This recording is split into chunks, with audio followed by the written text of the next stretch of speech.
Happy Tuesday, everybody. My name is Brent Moore. It's time for Long Options. Glad you're here. Today, I want to talk about some different long options trades and focus on Greeks. And because Greeks are kind of a fundamental concept when you're trading long options, I think it's important that you know those and how they can potentially affect your options. So we'll do that in just a minute. Hey, I'm joined by Connie Hill in the chat. She's a longtime friend and longtime colleague. And by the way, Connie's going to be teaching my Managing an Options Portfolio webcast tomorrow. So I'd encourage you all to check that out. That's tomorrow at noon Eastern time, I think, if I got my times right there. And it's good to see some familiar names in the chat. Glad you're here. And encourage you to ask questions between Connie and myself. We'll do our best to get those questions answered. You can follow us on X at Brent Moore CS, at Connie Hill CS, for additional content throughout the week. And a reminder to everybody, of course, options do carry a high level of risk and are not suitable for all investors. And the information today is for general informational purposes only. It's not an individual recommendation or endorsement of any particular security, chart pattern, or investment strategy. And Schwab does not recommend the use of technical analysis as the sole means of investment research. Paper money software application is provided for educational purposes only. For the sake of simplicity, I may not factor in commissions and fees in trades that we do, in example trades that we do. But just realize that those are a real thing. And all investing involves risk, including potential loss of principal. Past performance of any security or strategy does not guarantee future results or success. And I think that's about it. You guys know you just need to be aware of the risks as you trade. So let's head on over for a sec to the Thinkorswim desktop software. This is the S&P 500, mostly flat today. We actually did hit an all-time high today. But what have we been doing in this? The trend's been going up, right? Trend's been going up. And having a little bit of a pullback probably isn't a shocker, because look what happens. It goes up and kind of goes sideways or pulls back. It extends from that. In this case, the 20-day moving average is this red line and pulls back. It extends. Right now, we're kind of a little more extended. Doesn't mean it can't go up more, but it also certainly doesn't mean that the trend is breaking. Who knows what the trend is going to do, but right now the trend is strong on that. But I want to do this. I want to look at some potential trades and talk about the implications with Greeks on them. And there's four main Greeks we're going to talk about today. We're going to talk about Delta, Gamma, Theta, and Vega. So let's pull up Broadcom here, AVGO. Nice trend, nice big jump up. It's plateaued, and at this point, we'd probably kind of call this a support level right there. Okay. Now, short term, we'll see if it holds. We'll see if it breaks. But the general trend has been up on this.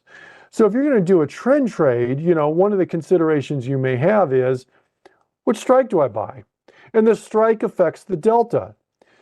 The delta tells you how much the option is going to move as compared to a $1 move in the stock price. Now, for this purpose, for our purposes on this particular sample here, example trade, I want to talk about more of a trend trade. The assumption being, hey, look, from early April till now, it's been trending up, and that's going to continue. That's the assumption. May not happen, but that's the assumption. So if I'm doing a trend trade, I'm probably not going to go out and buy 17 days, 24 days, 31 days till expiration, because that's the end of the trade. And hopefully the trend continues a lot longer than that. So I'm going to go out, in this case, I'm going to go out to November. I'm going to go out to 66 days. And I just want to look at some of these deltas here. These are the option Greeks. I've added them right here. You can add them yourself. One of these choices right up here says Delta, Gamma, Theta, Vega. And we're going to talk about each of these today. You'll see as the delta gets higher, there's a certain correlation here between the delta getting higher and the price of the option. Now, these are a little bit more expensive options here, to be honest. It's an expensive stock, $360 stock. You're going to have more expensive options. But notice, the higher the delta you get, the more expensive those options are. The deltas, higher deltas are going to cost more. That's something I want you to know. But it also gives you closer to a dollar for dollar move on the stock. In other words, if AVGO goes up $10 and we have a 90 delta, we're going to expect this option to go up about $9, from about 85 up to about 94. Okay, that's a $10 move. Now, deltas can change. They can change over time. They also change as the stock moves. And we'll talk a little bit more about gamma in a minute, but that the gamma tells us how much that delta may move in relationship to a stock movement. But the point is this: if you go higher deltas, it's not only going to cost you more, it actually deleverages the trade a little bit. That's an important concept. You may think higher delta is more leverage because we're getting more movement. But if you compare the movement as a percentage of the stock price, excuse me, of the option price, it is actually deleveraging it. Let me give you an example. Here we have a delta of 61. We're getting 61 cents on the dollar on a $30 option. Here we're getting 90 cents on the dollar, but it's going to cost us a lot more. 78 delta. We're getting a lot of the movement with much less cost than that 91 delta. So significantly less delta. So in general, options aren't going to, no one's going to consider an option, a long option, a conservative trade, I don't think. But in general, if you go higher deltas, more expensive options, kind of becomes a little bit more similar to stock ownership in that regard. Obviously, there's a lot of differences between stock ownership and options, but it becomes more expensive, like stock ownership would be for 100 shares. And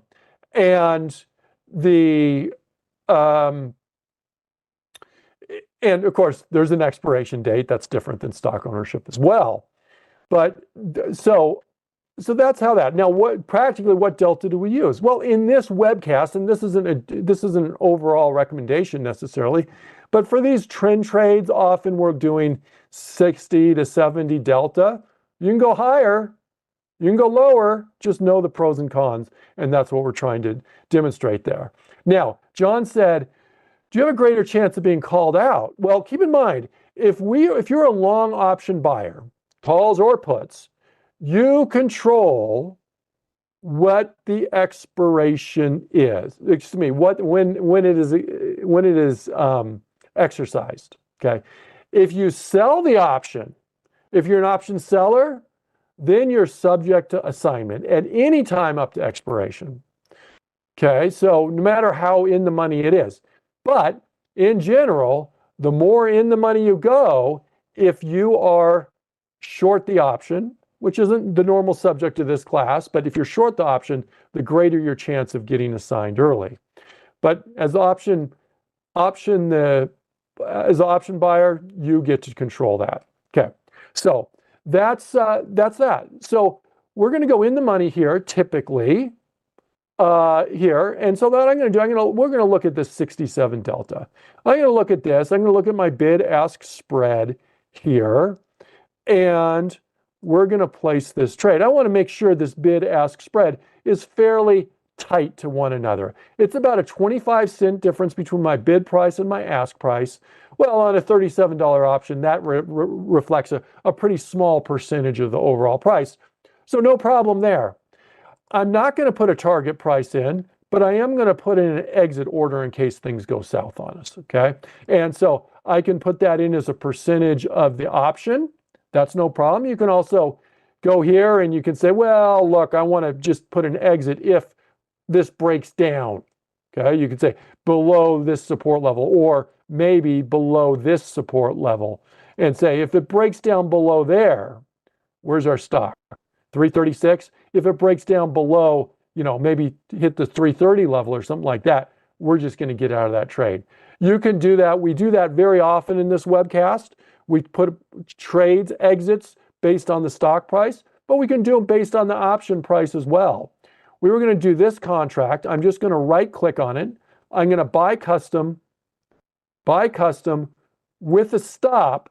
This right here is based on the option price, okay? And so if I want to, what I can do is I'm going to make this stop, good till canceled, and it's,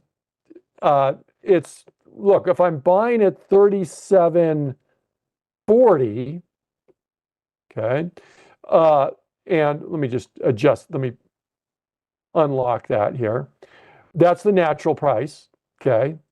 And if I want to buy, put a stop at, yeah, maybe 65% of that times, I'm just going to multiply that by 0.65, and I come up with about 24.30, okay? Roughly 24.30. That's going to be my stop on this, 24.30. If I wanted to place it based on the stock price instead, I would go to the gear and enter that right there, okay?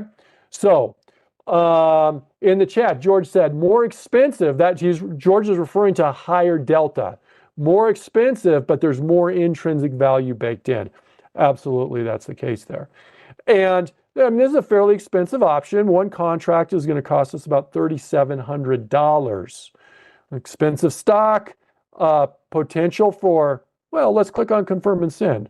What's our max profit? Well, there's theoretically this unlimited gain on it.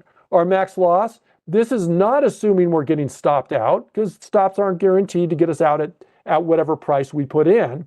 This is if it goes down to zero. And hey, options are very volatile. So we're risking a fair amount here on that. But I'm going to put that in our long single options bucket there. There we go. Now, R1 asks a good question. What's the profit target? I don't have a profit target on that. Does that sound weird? Why do I not have a profit target? Because often in these classes, in this webcast, we use profit targets on a lot of trades. But keep in mind the key distinction here. There's trend trades, which is what I'm doing, and there's swing trades, okay? And there's other types of characterizing trades as well, but let's just talk about these as the most common ones we have. As long as the trend is continuing to go up, I'm sticking with this. So in other words, let's say we're fortunate and we bought it back here or something like this. We've had some pullbacks along the way, but I don't want to, my goal in this trade is not to just say, oh, look, if it hits here, I want to be out. No, I want to ride this wave as long as I can ride this wave. So therefore, I'm not putting in a profit target. Swing trades are different. Swing trades, we are going to put those profit targets in there, okay? So there we go. Let's move on. I want to look at a different stock here. I'm going to look at a cheaper stock, kind of other end of the price spectrum is Pfizer, okay? Pfizer's been, maybe struggling a little bit here. It's had a move down. Generally in this webcast, we're looking at kind of trend trades, and you wouldn't call this an uptrend, I don't think, right now. But there's certainly other ways of looking at trades. For example, maybe you've seen this. This is a volume profile. This is a technical indicator I use a fair amount here in these webcasts, in my various webcasts. Not every time, but I've certainly looked at them before, and you'll see it around. This is basically just showing what price most trades have taken place at, okay? And so it's like a volume flipped on its side, volume histogram flipped on its side. So most of the trades have placed here, and that's the assumption is it tends to revert back to those higher volume areas. Right now, are we bouncing? Are we at a support? I don't know exactly, but if our thought is this may go up a little bit, is that going to be a trend trade? No, that would not be a trend trade. Going back to the prior discussion, there's trend trades. This would be a swing trade, looking for it to go back to this level here. But when we do this, and let's just kind of look at some of these options here on Pfizer. So here's Pfizer. Do I need to go out 66 days on that? No, I don't, because how long is this trade going to last? That's always a question you need to ask yourself when you're doing an option trade. How long is it going to last? Now, you're not going to know for sure how long it's going to last, probably, but you make an estimation and then you probably give it a little extra time. In this case, how long would it take for the stock to go up here to maybe our target up up, I don't know, up here, maybe 25 or something like that. Well, you wouldn't think it would take that long if indeed it moves up that way, maybe 2-3 weeks. So therefore, I don't need to buy out 66 days. Maybe I buy a month's worth of time. Let's go to the month's worth of time. But here I want to talk to you about another Greek. We talked about delta already. Let's talk about gamma here. Let's talk about gamma. Gamma tells me how quickly delta moves. So in other words, or how much delta moves, not quickly, I guess, in relationship to a dollar move in the stock price. Okay. Well, a stock's about $24. If the stock were to go up to $25, well, we know from our delta, let's say we bought the 24 strike call. We know that, and it's an estimation. When I say we know, that's what we're looking at the numbers, but we don't know for sure, that the price of the option would go from approximately 65 to $1.13, if I'm doing my math right there. I'm adding 48 cents to the 65, but delta will change. The assumption is if the stock goes up a buck, that option will go, the delta will go up from 48 to 71. Okay, I'm adding my gamma to my delta. It tells you how quickly that option, that delta can change. Now, if we were looking at we were looking at AVGO earlier, and it was a $50 stock or something like that. Gamma is going to be a lot smaller on that. I kind of intentionally picked a lower price stock to illustrate where gamma is going to be a little bit more. Okay, it moves a little bit more.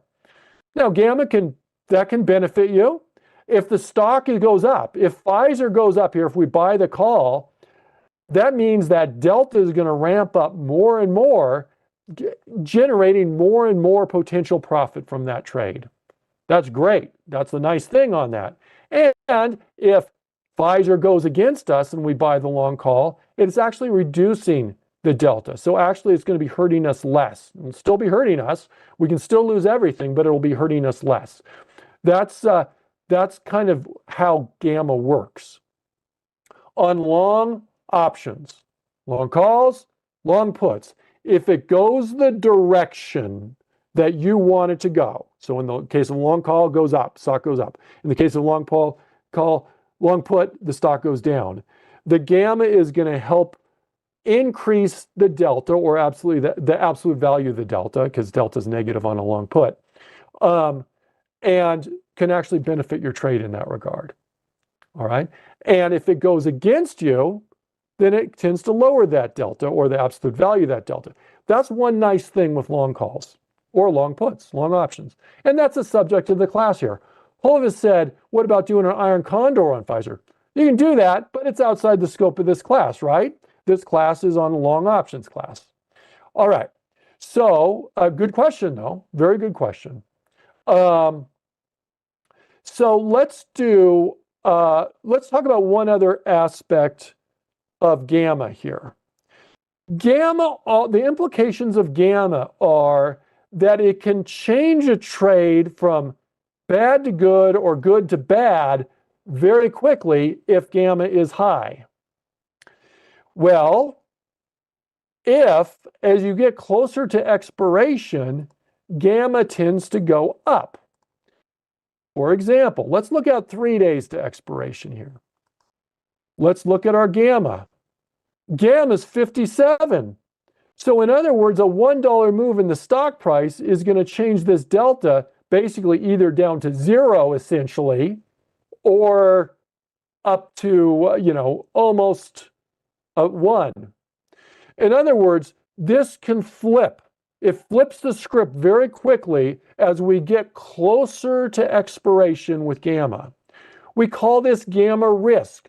There's more risk of the trade going against you quickly, getting out of hand quickly, if gamma is higher.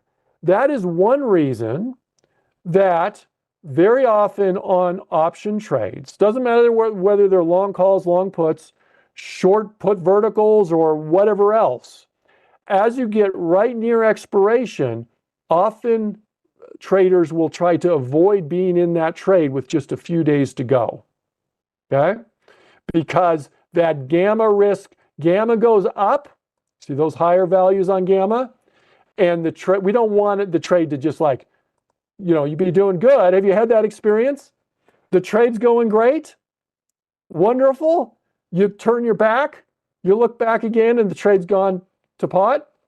Well, that's what can happen when you have that extra gamma risk. So that's one reason we don't hold on all the way to expiration there. So I'm going to do this as a little bit of a swing trade example. I'm going to say our target is going to be up here where we've hit before. So we'll say just a smidge, 24.85, 24.85. And this is my support level. I'm going to say if we go down below this, we'll give it a little wiggle room here, say 23.5. I want to get out of this. 23.5. I want to exit that trade. Just a little swing trade. Let's give you an example of that.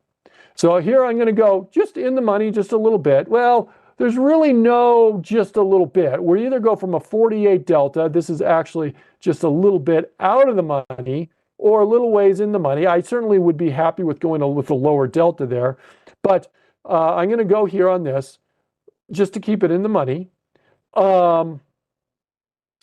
And bid-ask spread is nice. I'm going to right-click on this. I'm going to buy custom with a stop. There's my purchase price. I'm going to change that stop to market. We're actually not going to do a stop, but the principle is the same here. Good till canceled. Click on the gear, and we're going to go and we're going to say, hey, if Pfizer goes up to 24.85, marks greater than or equal to 24.85, or if it's less than, this is kind of our stop, the stop aspect of it, 23.50. We're going to get out. Now, let me click on save, click on well, we could probably do a little more than one contract here. How much are we risking on a contract? On a trade here, on a contract, excuse me. $130, right? And that's assuming that's assuming it goes to zero. Well, hopefully with our exit order, it's not going to go to zero, but I can actually do more contracts than that. So I'm going to do that. I'm going to do 3 contracts here on this. And now if I click on confirm and send, max profit, well, again, it's not assuming we're getting out at our exit price. Max loss, that's the total cost of it, not including commissions. And just make sure you read this and make sure it makes sense on all these. Okay, so let's go, and I'm just going to put that in, and we're going to send that order. Okay, so we got that trade in as well. Now, here's another one I want to do because I want to talk about our other Greeks. Let's do a different trade entirely. Let's go to AMD. I'm going to look for something that maybe is turning a little bit bearish here. Why do I say that? Let me just zoom in a little bit. We did have a nice uptrend, didn't we? Certainly had a nice uptrend. And we peaked out. Here's a high. There's a lower high actually on that. And there's a lower high on that.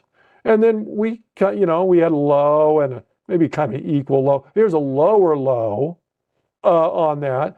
Going up, the red line is our 20-day moving average. Looks like we may be bouncing off that 20-day moving average.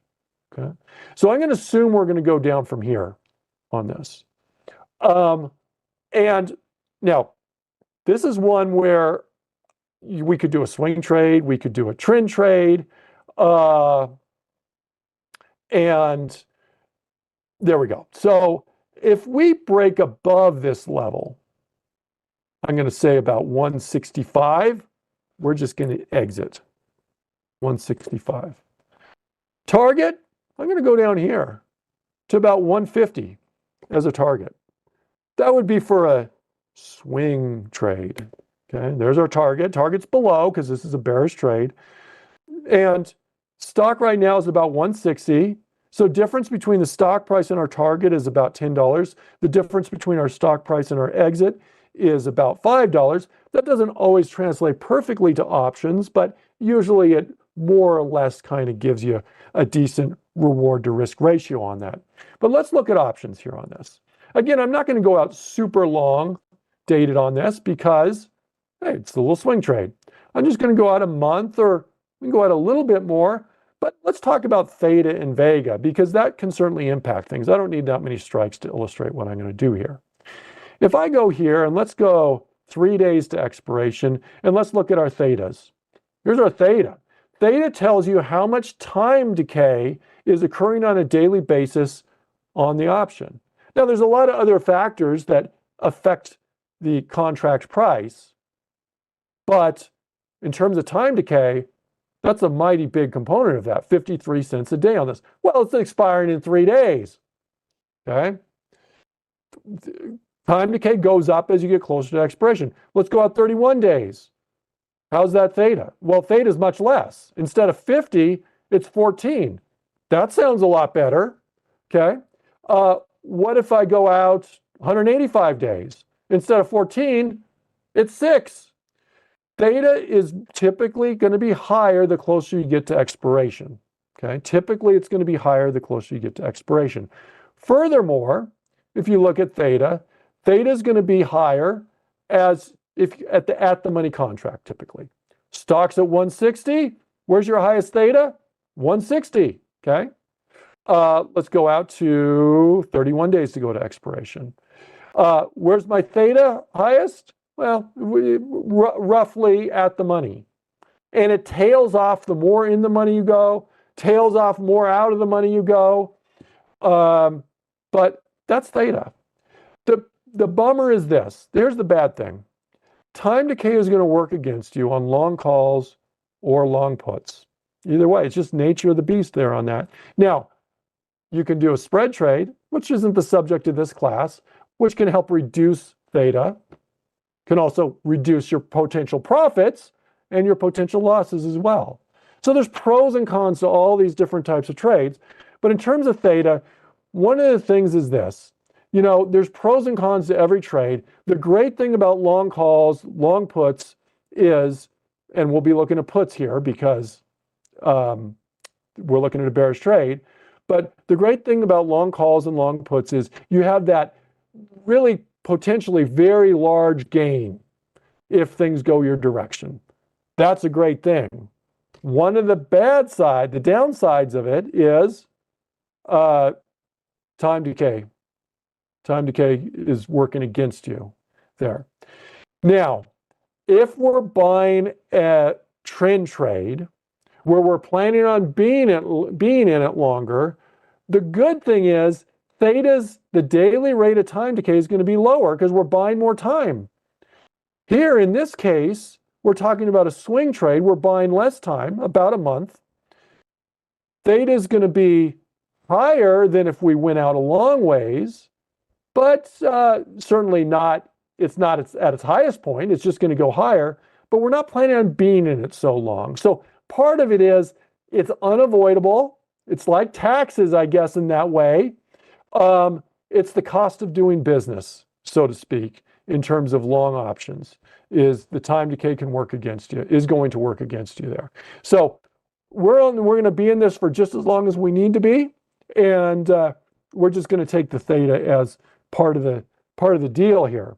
Now, what about vega? There's this column with vega here. Vega tells us how much this price is going to move in relationship to a 1% move in that underlying implied volatility. That's the last of your Greeks. We talked about delta, gamma, theta, and now vega. Let's throw an implied volatility on this graph. Here's implied volatility on AMD. In general, implied volatilities are going to ramp up before earnings. You can see this happened here. Ramp up before earnings and drop after. Now, sometimes they'll peak out a week before earnings or, sometime before earnings, but that's the general way of things. And after earnings, they go and they kind of go sideways. Now, if I go farther out, you're going to see, let me go to a longer term chart. You're going to see, well, wait, there was kind of a weird thing that happened on this. Let me go to 9 months here. Notice implied volatilities actually kind of before this earnings, this was the prior earnings there, implied volatilities actually went down. Well, that's because it's not just about the stock, it's about what the overall market is doing. Do you remember back in early April what was happening in the markets when implied volatility shot up? Let me just give you a quick refresher here. Here's the SPX.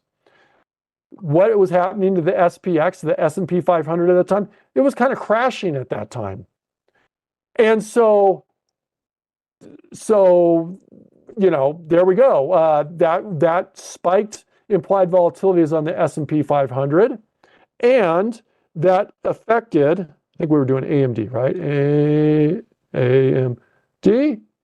That affected my implied volatilities here. So that's kind of a weird, this is kind of an anomaly, if you will. It happens where implied volatilities went down before earnings, but in general, implied volatilities are going to tend to ramp up before earnings. That is going to help your long put trades. That's going to help your long call trades. So R1 says, can Vega offset the theta decay? It certainly can to some extent. It just depends on the magnitude of the move. We don't know. I mean, the thing with theta is, time decay is, we know one day is going to tick off after another. That happens. That's just life, right? One day occurs. Implied volatility could go in our favor, or it can go against us, actually. But we're going to kind of go with what we expect with earnings. And if implied volatility goes up a lot, that would help. Now, there's another thing I would mention with implied volatilities. Don't just look at the number on the implied volatility. Some stocks tend to have higher implied volatilities than others. Stocks that bounce around more, that are more volatile, tend to have higher implied volatilities. Implied volatility is forward-looking, but it doesn't, the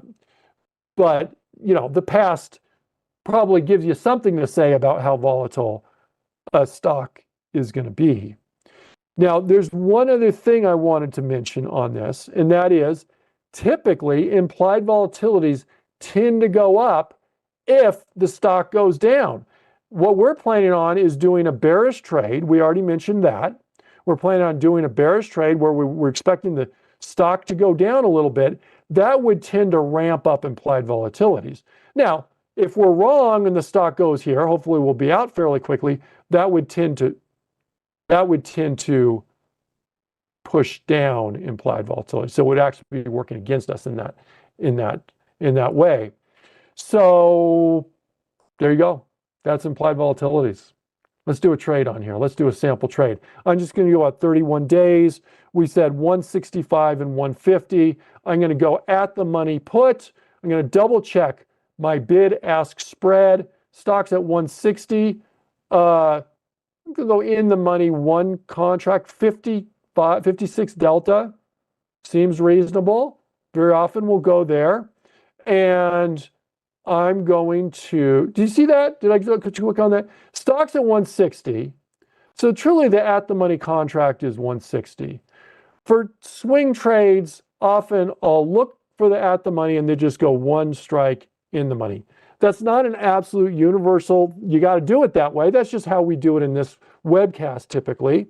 Remember, there's pros and cons to going more in the money or at the money. More in the money, maybe a little bit more conservative from the leverage standpoint. Going right at the money, time decay is probably going to be a little bit higher in that respect, as well as implied volatility, or Vega is going to be a little bit higher right at the money as well. But I'm going to right click on this. I'm going to buy custom with stop. That's our entry.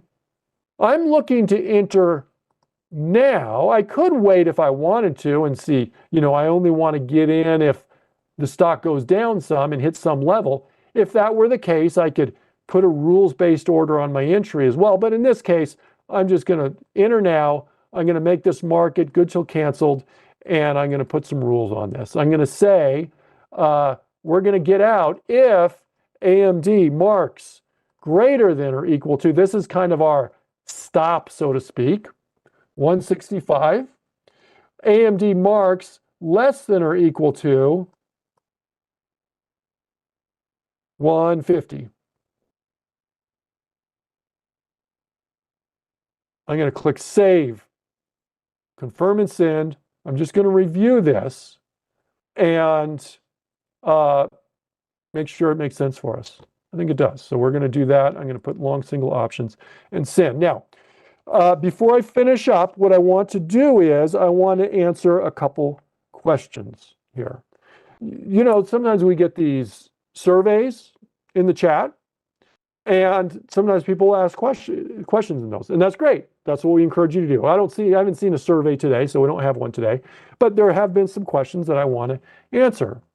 And so a couple of the questions that have come in one was, what do you do? Well, how do you enter a stock if it's inflated value, or enter an option if it's already an inflated price? And I was thinking what came to mind today was Tesla. Tesla's run way up. And are we bullish on this at this point? Is it extended too far? Is it bound to come back down to that moving average? Well, there's different ways to handle it, but one thing I would say is this. There's a natural instinct to think when a stock has moved up a lot, that it's going to just pull right back. Often what happens is it will maybe go sideways and kind of flag. That certainly can happen. Goes up, but it doesn't necessarily go all the way down. Okay. And so could you enter a trade like Tesla here? Yeah, I don't know what the stock's going to do, of course. But one way to do this is to say, look, if it goes up and kind of gaps up, pick your gap level there. And as long as we're staying above that, maybe we'll take a bullish posture on that. Maybe we'll put a stop close below that level, and then you could do a potential bullish trade on that. Right? So that's an approach to doing that. Now, today, if we look at this stock, I'm going to zoom in a little bit more so you can see it. That's actually kind of like a Harami pattern. It just shows more hesitation after the upward move. Not a surprise, no doubt, but that's okay. I don't think that rules out a potential trade. Remember, you can put your stop fairly tight in this case. If it does break down below, like where we gapped, that would be kind of a bad sign on that, though. So we'd probably look for a fairly quick exit on that. Now, let's talk about another question I got here on that. So that's entering stocks or options on trades that are kind of maybe inflated already. You could do that for a long call in terms of a bullish trade or a long put in terms of a bearish trade. Okay. And, there's no hurry on that. Paul said in the chat, wait for a pattern to emerge. Yeah, you can wait. You can be patient on that. You could say, look, I want this to break above my high or something like that. Okay. Maybe this is like a little bit of a flag pattern. You wait for it to break above there. But, that's certainly a common approach to doing that. It's not absolutely necessary, but that's a way to do that. Okay. Another question. How do you manage a trade if it's going against you and you have more than 30 days to expiration? Okay. So very often we talk about getting out because a trade is getting near expiration. That's fine. Well, what if we have a trade that's going against us and it's more time? Well, very often we're going to put a stop on our orders, right? And the stop is going to get us out if it goes out against us. Maybe we don't have a stop for whatever reason. Here's USB. I do have a sell on this right now, but you can just kind of pick it out and go, oh, we're losing some money on this. It's actually not as bad as it was here, but we're losing a little money on this. Is it time to get out? This is a long put trade. And the answer is this. When you enter a trade, have your exit rules. Maybe it's a profit target. Okay. If it's a trend trade, maybe we don't have a profit target. Maybe there's a very discernible support level. Or maybe we have a stop on it that's going to get us out. Or maybe we're just looking for a break of trend. In the case of USB, let's just take a look. USB. Am I still bullish on this? Well, today was like a really lousy day on this stock here. And let me zoom in just a little bit so you can see. And you can see I have kind of an exit here. Well, we'd have to look and see exactly what the exit is. Obviously, it hasn't hit it yet because we're not out yet.